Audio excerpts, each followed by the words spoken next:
It's time to return to Lingshan, a sprawling tropical archipelago where North Korea, the US Delta Force, and some aliens have been trading lead. This is the setting for Crysis Warhead. As a standalone expansion with Crysis Wars as a multiplayer component at $30, it seems like a tremendous value. Does it go atomic, or is it a bomb?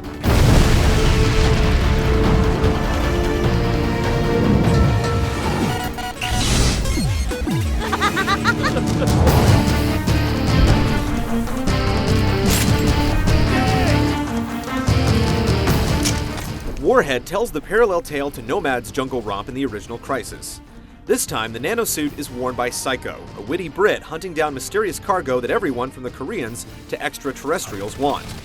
The story still leaves the bigger mystery of Crysis, namely the aliens, up in the air.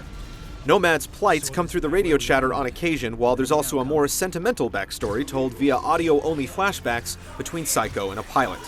But this isn't Brokeback Lingshan Island, and the sappy story doesn't take. Though new third-person cinemas help extol the action, Psycho's chronicle is less engaging and epic than the original. Yankee 새끼들.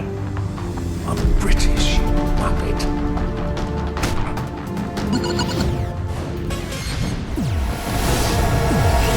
Access their tactical network and let's see what they've got cooking. I've detected the Korean nomad. Psycho's journey takes a page from the if it's not broke, don't fix it, but add some more guns book. The Nano Suit still allows for a variety of playstyles with speed, shields, stealth, and strength all begging to be picked for the next battle. Objectives still primarily consist of getting to a designated point any way you want. There are more choke points and linear stopgaps to tackle, though you can still handle the tackling with the tactics of your choosing. Surprisingly, some of the on-rail segments actually stand out from the sprawling Sandbox wilderness, with clever takes on some classic cliches. Others are just as formulaic as ever. What the hell? As an expansion, the game is also a lot shorter than the original. We finished in under 5 hours, but imaginative AI and difficulty levels add some legs to the single player. While Crysis Wars packs a ton of maps, the power struggle strategic team mode, and team deathmatch, which was curiously missing from the original. There are a few new weapons, but the short length stunts the overall experience. While you have close encounters of the third kind much earlier than the first game, you'll also get to the part where you lose your arsenal sooner. The uneven pacing and short length are the biggest dents, but they're not enough to be full deterrents.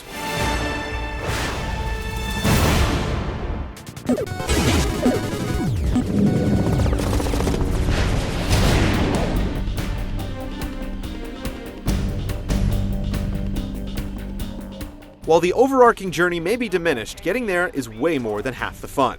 While Crysis core mechanics ache for a kudzu-like expansive battleground, there's still enough room to maneuver your motives. The Korean forces feature much more realistic AI this time around, and the aliens actively dog you, making them easily identifiable targets instead of ominous shadows. In a nod to Team Fortress 2, two of them will tether together, with one providing firepower and the other a protective shield.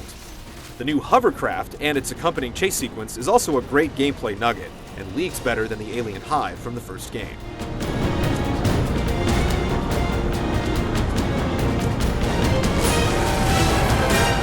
The Nano Suit is still the star though. Some escort and stand your ground missions will have you juggling the suit's full array of powers as Psycho struggles for survival.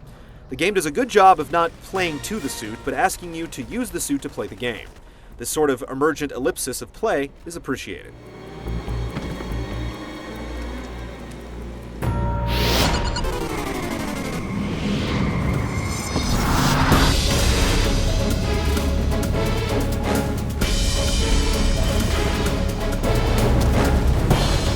The last year has been kind to CryEngine 2. It runs better and looks better, with tight physics and animation. Not that the occasional floating corpse doesn't haunt the landscape.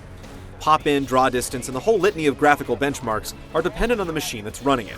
Unlike the original when it was released, Warhead has no problem being played on a run-of-the-mill rig, while still looking stunning. Multiplayer is less consistent, depending on the amount of players and variables swarming the server. The musical score is great, really accenting the action. The new in-game cinemas may seem like an odd choice, but they're done well, and as fun to watch as any action movie. Though it does have a bit of the Metal Gear syndrome, where we're constantly asking ourselves why we can't play these amazing scenes instead of watching them.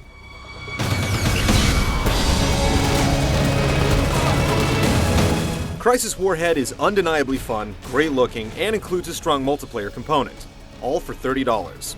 It's also short and has some awkward pacing. You're really getting your money's worth from the multiplayer, and if you can run it on the enthusiast settings, you'll have a great time just watching your machine get a workout.